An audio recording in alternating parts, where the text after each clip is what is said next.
বাসর রাতে সহবাসের পর রক্তক্ষরণ হলো না কেন? কথাটা বলেই রিয়াকে খাট থেকে ছুঁড়ে ফেলে দিল মেঝেতে। রিয়া নিস্তব্ধ, তার মুখে কোনো কথা নেই। এত কিছু হয়ে গেল তার সাথে, তবু সে টু শব্দও করেনি।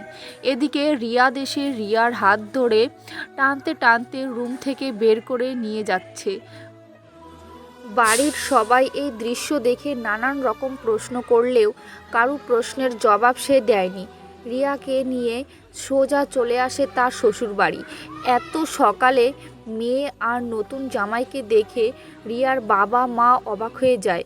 এদিকে রিয়াদ রিয়ার হাতটা ধরে ছেড়ে তাকে ধাক্কা দিয়ে ফেলে দেয় মাটিতে। বলতে শুরু করে, আপনাদের মেয়েকে দিয়ে গেলাম, আপনাদের কাছেই রাখুন। যে মেয়ে কিনা বিয়ের আগেই তার সতীত্ব বিলিয়ে দেয়, তার জায়গা এই রিয়াদ চৌধুরীর বাড়িতে নেই। রিয়ার বাবা কথাগুলো শুনে যেন আকাশ থেকে পড়ল।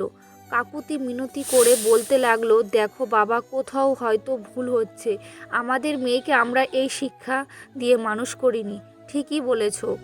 কি করে সাহস হয় এই নষ্টা মেয়ে আমার সাথে বিয়ে দেওয়ার?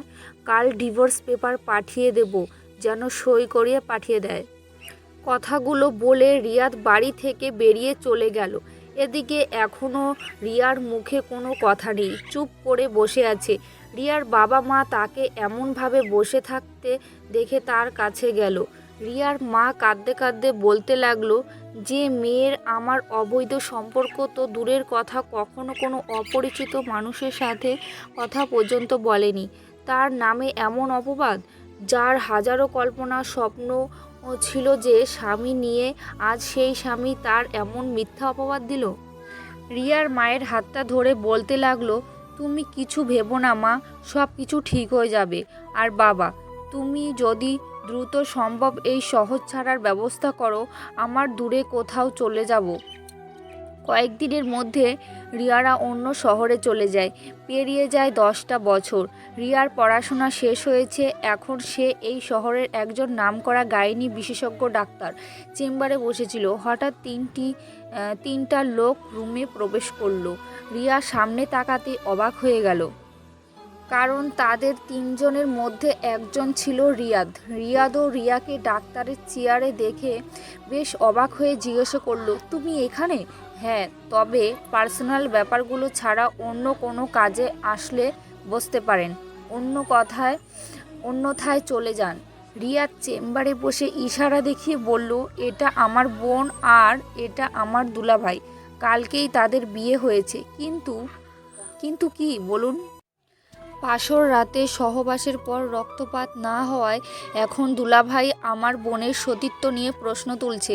বাসায় এখনও কেউ এ ব্যাপারে কিছুই জানে না। এখন আমার বোনের মান সম্মান আপনার হাতে, আপনিই বলুন সত্যিটা কি?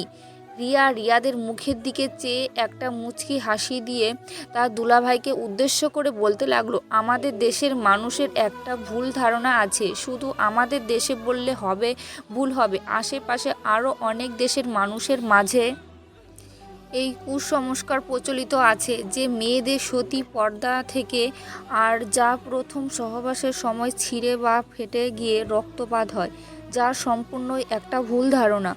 অনেকের মনে এই বৃদ্ধমূল ধারণা আছে যে নারী যদি কুমারী হয় তবে বাসর রাতে সহবাসের সময় চাদরের রক্তের দাগ অবশ্যই লাগবে।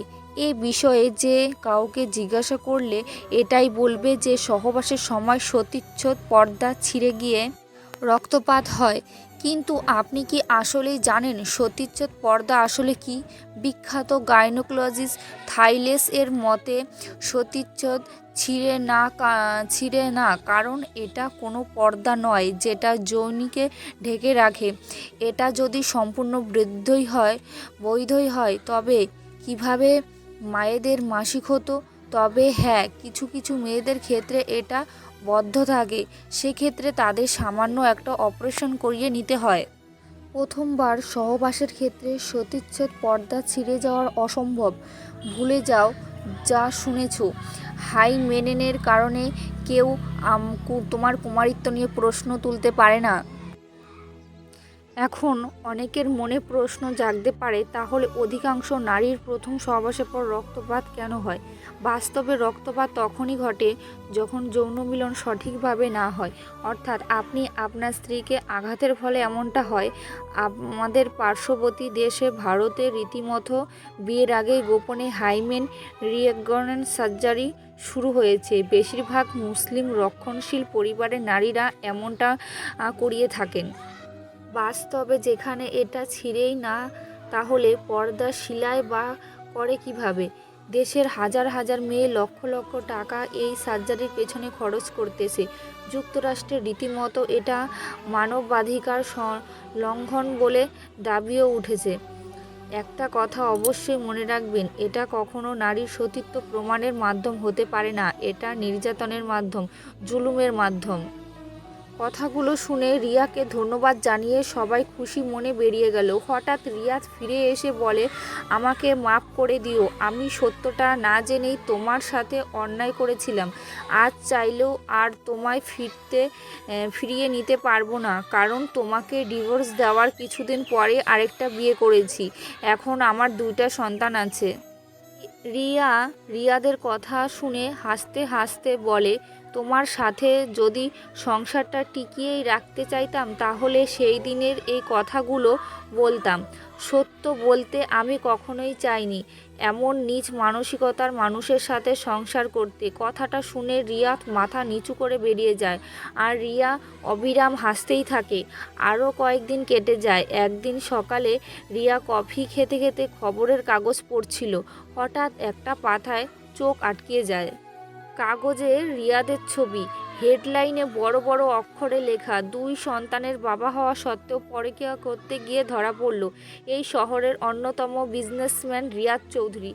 রিয়া কাগজটা ছুঁড়ে ফেলে মনে মনে ভাবতে লাগলো, আসলে যে অন্যর সাথে যেমনটা করে তার সাথেও ঠিক তেমনই হয়। যে বাস্তবে যেমন, সে অন্যকে তেমনই ভাবে। গল্পটা ভালো লাগলে লাইক, কমেন্ট, শেয়ার করবেন আর আমার সাথে থাকবেন। নতুন গল্প পেতে চ্যানেলটি সাবস্ক্রাইব করবেন।